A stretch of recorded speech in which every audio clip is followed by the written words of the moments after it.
Well, hello to you, and welcome to the Filmmaking Talkcast.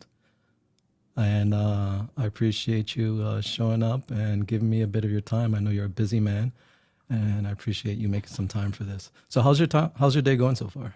It's been going great. This morning started off with a bang, if I could say Awesome, at least, awesome. I'm which digging was the energy. which is I'm banging in a good fantastic. way, right? I'm hoping it Oh when you yeah, it say the was bang, great. I'm It like, started yeah, off it's with a okay, huge cool. bang. I mean, great Okay, news. great, great. A project we've been waiting on for approval for several weeks, several months now, going on about a month and a half. Was approved, finalized, and we're ready Excellent. to run full sail. Congratulations to you It and your was a team. huge Excellent. endeavor. Excellent, excellent. So in this show, I'm going to try to approach it a little different than I've done the other episode. Usually, I try to give it a beginning, middle, and end to get to know the guest speaker. And with you, I'm gonna jump from straight into the middle, and then try Okay. to bring it back to the beginning, and then just hopefully within our 30 minutes, get to the end and just wrap it up there. So if that's fine with you, that's how I'm going to go about it. Is that cool? Yes, sir. All right. So the first thing I want to jump in, and I want to trigger a memory. Uh-oh. Grab. I'm grabbing my phone for this. So I recall when you sent me a message through Instagram. You were showing me some love and support on some work that I was posting, but you said something that rung deep with me and true that I wanted to share again in my post, and I asked for your permission to share, and you say go right ahead. So I want to share again here and let that begin the discussion. You said word for word. I'm reading it from my phone. Must Uh-oh. always must always support the masters as we are in this together. Keep up the great work, brother. So to me, that speaks volume because you and I, like in our pre-meet to this, we briefly touched upon, how this industry can be or has been very competitive. But the fact of we must always carry the attitude of supporting each other through these endeavors in the industry and just in the craft of making the art that we create. And yeah, you said it there. You know what I mean? And it's easier said than done, but you continue to do it. Like I always see when you give me likes, and it means a lot to me. So I want to thank you for that. And yeah, I feel like that resonates a lot with who you are as a person too, because even though I'm just getting to know you, I get this whole energy thing from you. And I hope I don't offend you by saying this, but when I look at you, I see myself to some extent. Because in our last discussion, that was not in the show, I seen passion coming through your eyes and passion coming through your voice. So I was trying to get to know you, and it was a little difficult because on your Instagram, it's more personal. It's about you and your family, which at the same time shows who you are. But I was trying to find some work that you've done, so it was kind of a mystery. But there was another message that you sent me later on when I put a post about the red camera when I was considering, and you told me that you previously owned a red Komodo, correct? Hmm? And then you listed off a couple other cameras that you worked with. So I'm like, wow, I got to get this guy. He's obviously an expert on the show. And when I started talking to you in the pre-meet, I quickly learned there was a lot more to you than that. So it's not even going to be a camera discussion. It's just wherever the discussion leads us, you sharing stuff about yourself. So yeah, first of all, how do you pronounce your last name? I don't want to butcher it. I know it's You Steven. know, you Say it know. again. Buono. Okay, cool, cool. So that's, I guess, how you would pronounce it here in the States. I mean, it's an Italian, it's the Italian version for good, as Okay. bueno, Bueno. Yeah. B-U-E-N-O, Uh huh.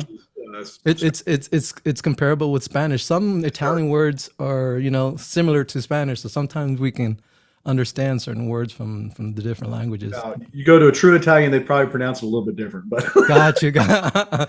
Awesome. hardcore Italians, they're like, Yeah. no, it Yeah. needs to be pronounced this way. It's like, yes, sir. Right. Right. So like on your, underneath your Instagram, your title, like I was looking at the different things you've done, and it said that you have under there VFX, you Mhm. have under there entrepreneur. So can you give me a little bit about your background or the things that you've worked on? So I ended up starting off, I graduated with a degree in 3D animation, 3D effects. And when doing that, my passion was always some form of arts, creativity, media of some sort. Right. And I was always lured. And I remember all the way back to elementary school, a teacher that I had at the time, Miss Brady, one of the most amazing women in the world, or woman in the world. She was my art teacher. Oh, wow. She always was very confident. She was one of those ladies who she would intimidate, or what's the word I'm looking for? She would do impressions of like Cher and stuff in class. And I remember that, which is weird for me. Not at that age, who cares? You're like, yeah. Who cares? But she But definitely Cher had some influence on her that it was a part of her expression. Yeah. She was just the craziest lady in a great way. Okay. And she always pushed me to excel in my arts, even at such a young age. And then after, she was always kind of part of my life, like on the sidelines through living in the town, knowing her son, knowing the family, which was always very positive. And I took that really deep. Awesome. So when I got to college and I graduated, I really thought about her a lot, because my skills in the arts, regardless of the medium, really comes from her. How so? She was my starting point. Okay. And she said, you need to pursue what you're dreaming, because this is obviously a dream. Right. I'm like, you know what? To me, it's still a dream. Like, I feel like I'm not really there. I feel like I'm still not doing it. Yeah. It's crazy to think, but well, as artists, we're our worst critics. We're always trying to take what we do to the next level. Yeah. And will we ever be content? I mean, there's a portion, it's almost like we're bipolar. There's a portion of us that's happy with what we do and we love it, and that passion resonates through, you can see the expression. But there's another part of us is like, what can I do to make it more greater, more impactful? So yeah, so I get that. It's a challenge, but I mean, after graduating, I worked on a couple small films. Okay. Short films with a company called Adrenaline Productions. Out of the Carolinas. I met them through going to a convention and kind of touching base with them, hit it off pretty well. And I pretty much told them, I said, look, I'm straight out of college. I probably suck compared to what you want. I was like, but you know what? Give me a chance. And awesome. They gave me a chance on a project. They sent me more shots than I ever could have ever imagined. Wanted some of the craziest stuff on the planet that I had never created in my life. Okay. And I wasn't prepared for it. And so I had created some stuff. And so you were editing, they sent you these shots for you to edit? Is that what you were doing? They gave me, call them pre-edits. They were pre-edits of scenes that needed the visual effects applied to them. And then we sent those shots back. Gotcha. And, in the process of doing that, we went back and forth. I had done several effects. And, as a 3D visual effects artist, I did a lot of stuff in 3D, and I was trying to do a lot of that on the project, and then compiling within from Houdini to Maya, 3ds Max, whichever software I was using based on what I was trying to create. Okay. And then take it to After Effects. So, which was also a challenge. Me and After Effects have this love-hate relationship. I feel like everybody has that. So these things you learned when you went to college, or is that something you saw? Yes, I learned that when I was in college and doing visual effects. And afterwards, working on these projects, I learned real quick that what you learn in college is not to teach you how to do your job. It's to teach you how to learn and stay in that learning mindset. If you're not continuously learning the new stages, new things, you'll succeed, but you're going to succeed at a different level. Right. And I learned that I may work on a project that I may not feel qualified for, which I wasn't at that point. Right. And are we ever qualified though? Because you're making a really good point. Like, we're dedicating ourselves to an industry that is constantly evolving. Yes. Evolving in more than one way, evolving with technology, evolving with culture of how things communicate, and just constantly evolving in every possible way. So, like, you can't say I know it all, or you become extinct. That the moment that you feel like you're a professional and you're too good for a project, it's going to reflect in your attitude, it's going to reflect in your performance, and it's going to reflect in your growth. So I 100% am there with you. I agree wholeheartedly. So you were saying. The best advice I ever got was that was working on those projects. is to not expect everything that a company wants to be, we'll use, for better choice of words, Marvel quality. So if you Right. look at sci-fi originals, Okay. people want to compare sci-fi originals as, man, those look cheesy, they look terrible. Mm-hmm. Guess what? They're meant to look that way. That's what makes those films almost in a way be a style. And it is. It's kind of a style. It's a look. It's an appeal. A certain feel that And I it comes from it. love those. And I love sci-fi films. Okay, I can cool. watch all the old ones over and over and over again. I so, love sci-fi as well. Fantasy, sci-fi. Yes. yeah. Mm-hmm. So I mean, those effects, they're not what we would call Marvel quality, right? They're Right. not top-notch stuff, but that they don't need to be. Right.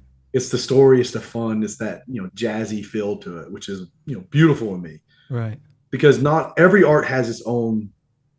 Everybody interprets art a different way, in film a different way. So if you see one thing is better than another, that's fine. You may see Right. one director being superior than another. That's your opinion, and again, that's all a critical opinion of what your feelings are, what you're drawn to. And I've always been drawn to that sci-fi style, and Right. I love it. And of course, everyone wants to have that Marvel feel, right? Yeah. I love Marvel. So Yeah, yeah. you DC get Comics and Marvels. or I love them both. Some people oh, more yeah. biased to Marvels, some others to, DC Comics. But yeah, I'm all about that superhero fantasy stuff. Yeah. Oh, I it's have in the a background. DC Look. versus Marvel Wow. I'm glad right you back here. drew my attention to it. Yeah, guys, I wasn't even That looking is at that at DC first. versus Marvel superheroes, Okay. drawn by the amazing The Box Office artist on YouTube, a mind-boggling artist that I Wow. found. Let's He had done a go. sale. He That's was what's selling his up. prints. I Yeah. jumped on that like wildfire. I was like, man, I want that so bad. That is awesome. So yeah, Yeah. little shout Cool. out to him. Yeah. Right. You and I also had a brief discussion, and where you kind of brought light to me and gave me more understanding about how visual effects artists weren't being given enough credit for what they do, and it started this whole movement. And I think, what did you call it? The green. I called it the Green Movement. Okay. It was back in like 2013, 2014. It was when the grand release of Life is Pi from Rhythm Hughes, and I knew several people that worked there during that time. Okay. And at the Oscars, they won. They of course everyone wins awards, right? But at the Right. Oscars, there was a big push. So a lot of the visual effects artists in the world on social media did the green screen as their icon, their profile picture, instead of having a profile. In Right. solidarity to the fact that we were trying to, in a peaceful like form of protesting, of saying we deserve as much recognition as anyone else would. Yeah. We're in here doing a grind, just like say your actors and everyone involved. Right. And this goes down to even the people who are catering their jobs. Mm-hmm. On a set, you've got caterers. Everyone deserves the recognition equally across the board. And that was kind of what that movement was, is saying, we deserve the recognition, we deserve the equal pay, we deserve that form of pay that equals what we're putting into it. Because at the time it really wasn't. I mean, of course, Right. pays went up a little bit, but cost of living has too. Right. Right. And that's a tough thing as an artist, because we love what we do, and it's hard to set a price on what we do, and often that's gets taken advantage of. Yep. But there's a huge sacrifice that goes into doing what you guys do, what we all do, and in a way that just building the skills to get to that level, to be able to deliver that. The time it takes away from our family, building those skills and actually working on the projects. And there's nothing worse than receiving some type of compensation that doesn't show acknowledgement or appreciation. Yep. So it comes down to respect, mutual respect for everybody who's involved on the project. So yeah. I mean, I can say that I have sacrificed quite a bit of my time All right. away from family and my kids. Right. I've done it several times with several projects over the years, and Right. every time I do it, I have to take a step and say, Now I'm going to go take a month and spend time with my family. And that's kind of a common Idea. occurrence when you look at film. There's Right. always that little small time period of break Yes. Right. where everyone just stops and it turns, film studios turn into ghost towns, just like game Right. studios. I mean, everybody turns into small little ghost towns because everyone's going off spending time with family because they've been working Right. ridiculous hours. Right. And if we didn't work those hours, the films wouldn't come out when they would be. Right. But it's because the people who are in this, in the grind every day in and day out, is we have this love for what we're doing that Hmm. surpasses anything on the face of the planet. Right. And it's not saying we love it more than say our family or Of our course wives not. or our husbands or our loved ones or spouse, whichever way. But if we're going to spend time away from our family, we better make it count. Yeah, yeah. You do Yeah. feel like a form of you're earning something in the grand scheme of things. Like Right. I've always felt like I've earned something when I've gained the respect of an individual who may have just met in the industry or I've worked on a project and they just give you that love. Right. That's what pushes me. That's what pursues me to continue to do what I do and continue to outreach and help others as So well. you find a family outside of your home family as you're working on these projects. That's awesome. Very cool. Um, and on that note, I also want to touch upon how like where it shifted into like I also when I was talking to you last time, I was surprised. I was like, when you're talking to me, you sound more now you're showing all your artistic and the staff, the crew kind of personality that comes across with your experience. But you're also talking to me in a way that like a producer would talk, and basically how you're responsible for certain projects that you're working on, like you did in the beginning of this episode where you said you finally got an approval and stuff like that. So I know you also have a production, and you said that it was called Silverback Studios, is it? Yeah, Silverback Studios, makenote.io is the website. Okay. .com I'm in a battle trying to obtain, but I rebranded Silverback Studios out of a sheer love and passion for just the animal itself. Okay. They're a very dominant and powerful animal, and people misinterpret them as being, strong and they're in fear of them.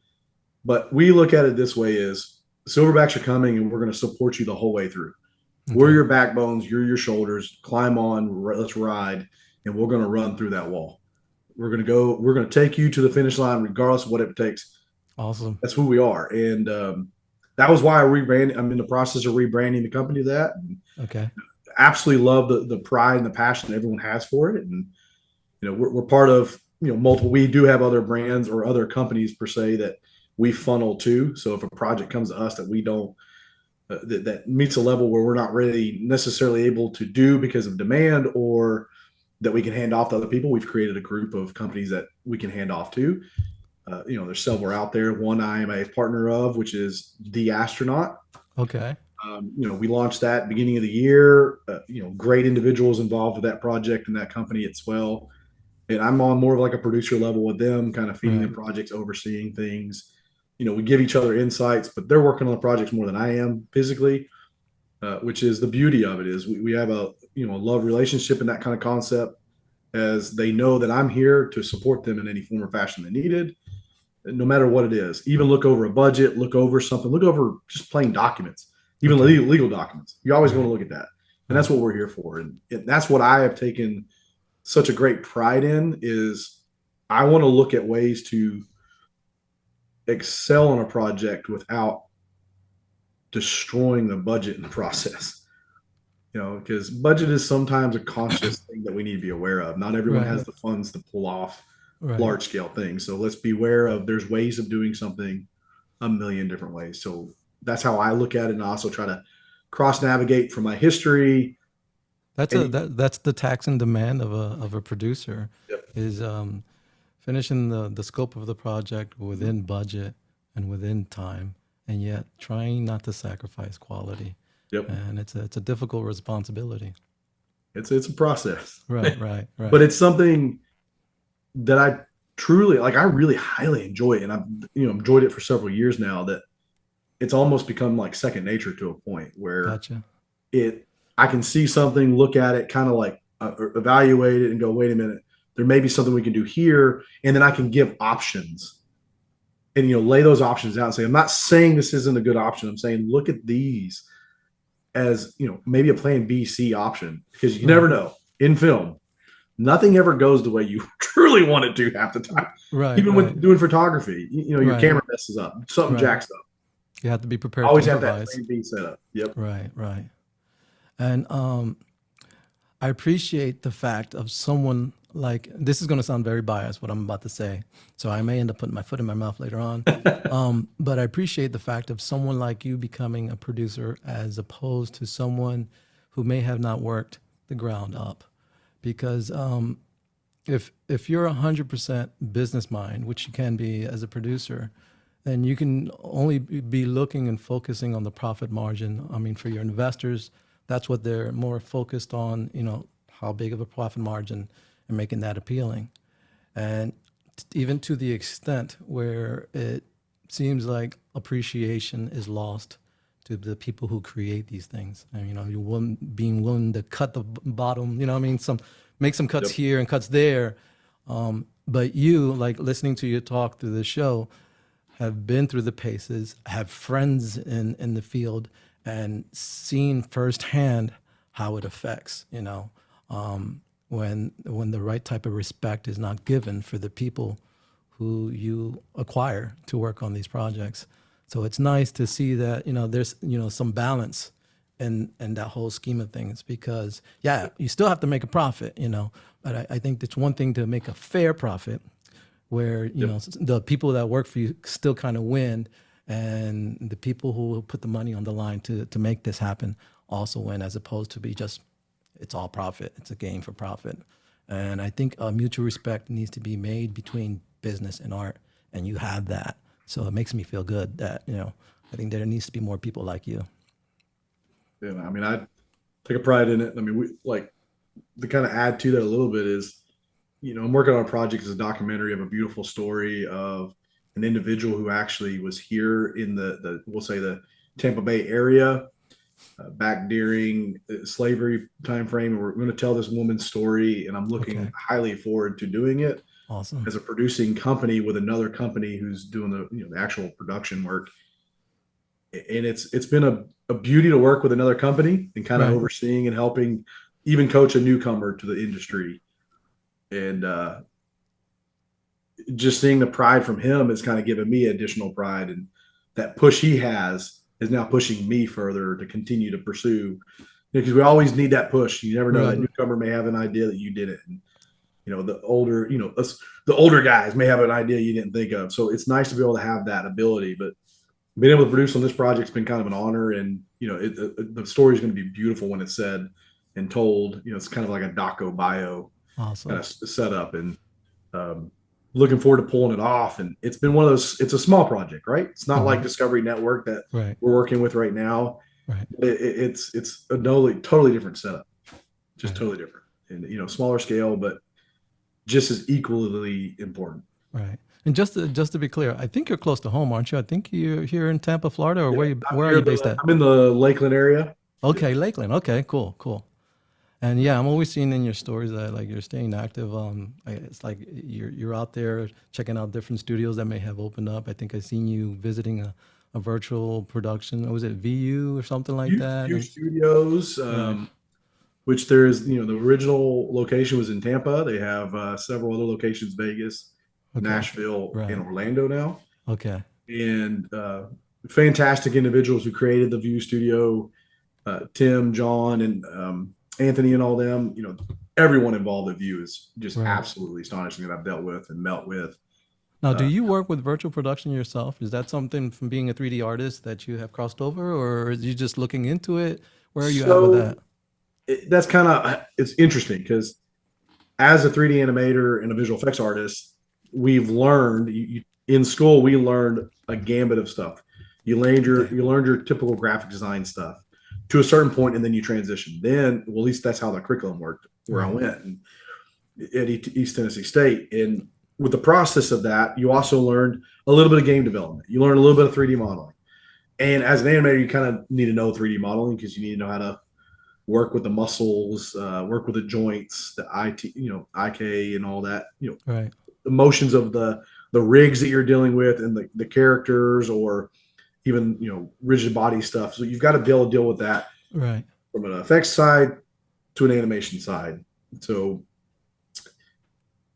Unreal Engine, which is like the powerhouse of virtual production. Right. I learned Unreal Engine when it was mostly just strictly game development. Gaming. Right. And I actually put a character while in college in a class called Poopy. Okay. A stick That's figure with a interesting. big old head. Oh, Into wow. the game back in the day, and it was hysterical to see people just reacting to it in the game. I can It only was, imagine. but I'll never forget that because that was just hysterical. Right. And so I learned Unreal, and I continue to use Unreal on multiple gamuts Okay. because you can use Unreal Engine as a game development standpoint, Right. that's what it was kind of birthed as, and then now it's just progressed to be a powerhouse of software, Right. and it does virtual production. So you're still working in that 3D realm, which is then being projected onto your volume stage, Right.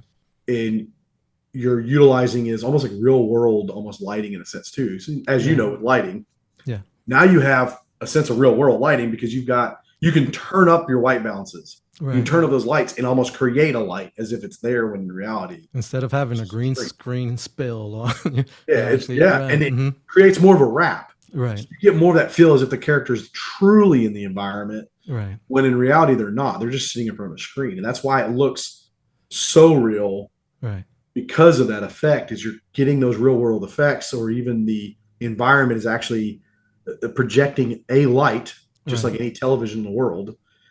It projects a light onto you, Right. a source, and all the colors are hitting you. And And it's also giving the actors something to work with rather than it being all imagination whenever you're yes. working with green And of screen. course, there's props involved too in Right. place to make it look. Right. But it is it's a turning point for the industry, like extremely huge turning point for the industry. And there's several studios out there who do it, Hmm. who've been implementing it. Schools have been implementing it. Right. Teaching it. Right. Unreal Engine, and I know TBCN here in Tampa area, which is the nonprofit TV network, Okay. they're actually in the process of developing an Right. Unreal Engine course and class, so they can teach Unreal Engine to where you can get a certification to be an Unreal engineer Right. that you'll be able to utilize not only for virtual production purposes to get a job in virtual production if you choose to, Hmm. but also be able to get the job in, say, if you want, say, architectural Mm. design build industry, Wow. because the software can be used on that. Hmm. So if you want to use Unreal, you can, or you can use Twin Motion, Right. which is from Epic Games as well, or from the Unreal family per se. Right. Twin Motion can also then transform and feed into Unreal to give you that little bit higher realism factor that Unreal brings versus Twin Motion, which Twin Gotcha. Motion's definitely stepped up the game. But Twin Motion's built for architecture. Right. Unreal is built for, we'll say, game development and then virtual production purposes. And it will teach the courses that are going to be taught at that program, is to be able to teach it as a whole, just like the schools do. Any other school will teach Unreal if you're in game development. Right. You're learning the software. So if you know the software in game, any day of the week you go get a job as an Unreal engineer Right. for a virtual production company, because you've done it for game and you've done it at a much crazier caliber, give and take, depending on Right. where you're working. So you could jump back and forth. And that's the beauty to the industry of film. If you think about it, the film and game industry, there's a lot of similarities between the skill sets that are required. Right. And a lot of people have those similar skills. Right.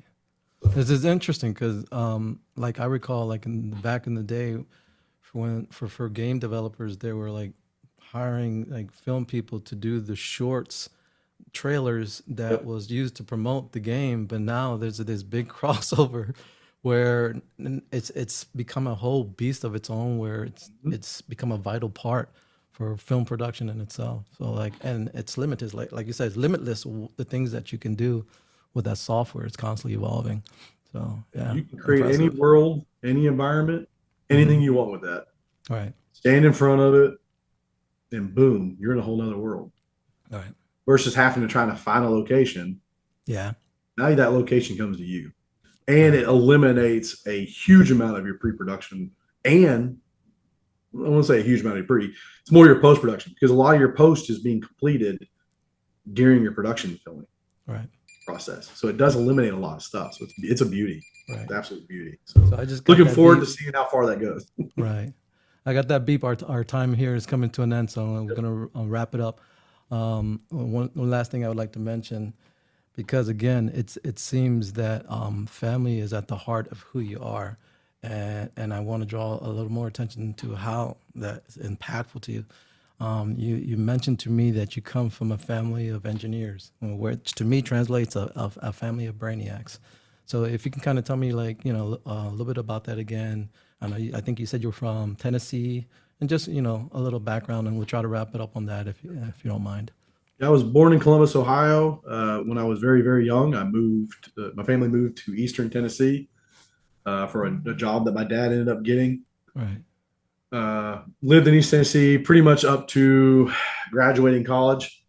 After graduating college, I moved to Middle Tennessee, to the Nashville area, and so forth beyond. And then, my career moved me all over the place. Right. Yet, I come from a background, like I said, like you mentioned, engineers and beyond. Right. Dad's an engineer. He's retired now. Lives up on a mountain in Sneedville, Tennessee. Oh man, He'll be a mountain man before we know it. I'm so jealous, man. That's awesome. It's a beautiful property, but Right. it was always a dream of his too. So it's Right. nice to see someone who was able to succeed and be able to achieve his goal of actually being able to get that mountain, buy that That's piece of awesome. property, That's awesome. and live on it now. And then, my Right. brother, my older brother, is actually a licensed architect in So darn cool. near all 50 states, which is phenomenal to think about. And that's what got me into doing a little bit of dabbling into architecture, in the design side of that. Right. Because I can take that mindset and apply it to even the production side. It Cool. allows me to kind of see things differently when it comes to an architectural standpoint when Right. working on a production. Nice. That taught me a lot. And then my other brother is an engineer, works on, we'll say, trucks per se, Okay. semis, and a lot of stuff with semi attachments and equipment. And they're working on some stuff with Tesla too. And it's just, we've been around this type of engineering creative mindset for so many Right. years that Right. kind of bred it into us almost to a Yeah. point. Yeah. The word I used last time, it's in your genes. Like, Yep. you're born to be a creator. You're born to problem solve, and you're born to build things and make things happen. So Yep. yeah, super cool. So if the viewers want to know more about you, is there somewhere they can go to, just keep an eye? Is your website is currently under development, so Yep. that's not up yet. But is that something that they should Yeah. expect or? SilverbackStudios.i is keep an eye on it. Okay. We're major development with it. And then the astronaut.io is another company you can come out to and look at. And then there's KH Imaging, which is another sister company that we have. We kind of tear down from there. It kind of starts from me from a higher level, goes to astronaut, and then KH. But we're all in this together. And then there's New Wave Cinema. So I'm all over the place, as we know. But look at me at silverbackstudios.io, and then you can find me on Instagram as the legendary SB. Yeah, I dig all the names that you have. Legendary, Silverback, it's super cool. That's my home and that's my life. Gotcha. My Instagram is more personal stuff. I do post from time to time, kind of things I'm doing and working on, but it's just hit and miss, more story based. I'm kind of a more behind the scenes mystery, kind of. if that makes sense. Yeah, that Like makes a earlier lot of on, sense. very much of a mystery. And Mm-hmm. my network, my work has been due to my network, word of mouth, collective type concept, where that's where I get the projects from. So Right. that's kind of been my push and power. And so if you want to find me there, look forward to connecting with everybody, and always here to help. That's the biggest thing. I'll lend a hand to anyone in the world. So awesome. Yeah, so I'm looking forward to seeing more of the things that you're doing. I appreciate your time for coming on here. And again, like I said, I know you're a super busy man, but I hope in the future I'm able to bring you back on the show again to have other types of discussions. Thanks for your time, Steve. I hope you have a wonderful day. You too. All right. Bye-bye.